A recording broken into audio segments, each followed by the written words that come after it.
Bijou Theater on February 7th with Martin Gable and Nancy Kelly. Norman Corbin's play, The Rivalry. Some finales feel comforting, like a slow curtain call, but Richard Boone's final ride as Paladin feels like the lights suddenly going out. Boone was the steady heartbeat of Have Gun, Will Travel, a man who could tell an entire story with one raised eyebrow, mixing calm charm with quiet danger. And when you reach that last episode, it hits differently. The pacing feels heavier, the silences stretch longer, and every glance feels like the show itself knows it's saying goodbye. Even longtime fans who think they're ready end up feeling that strange ache, because it doesn't just look like an ending, it feels like one. But Boone's story was never simple. Born in Los Angeles, raised with deep roots and restless ambition, he first dreamed of becoming a painter, even studying at art schools before life pulled him in another direction. World War II changed everything. Boone joined the US Navy and served in the Pacific as an aircrewman and tail gunner, facing combat that hardened him and reshaped his outlook forever.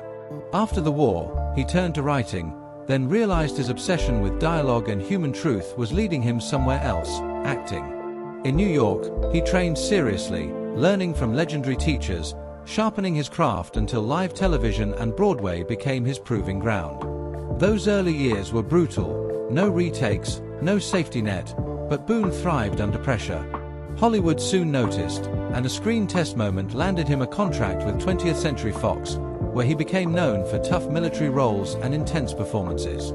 Then television made him a household name with Medic, earning him recognition and Emmy attention, but Boone wasn't built to stay comfortable. When Have Gun, Will Travel arrived, he turned Paladin into something rare, not just a gunfighter, but a cultured, educated man with a code. Someone who could sip wine in San Francisco one day and face death in the dust the next. Boone shaped the character himself, adding humor, depth, and humanity, making Paladin feel real in a way most TV heroes never did. That's why the final episode stings so much, because it isn't just the end of a show, it feels like the closing chapter of a man Boone poured his entire life into. After Paladin, he fought against Hollywood's machine, tried to build something more meaningful with The Richard Boone Show, and when the industry crushed it, he walked away, eventually living a quieter life teaching, acting when he chose, and refusing to let fame define him.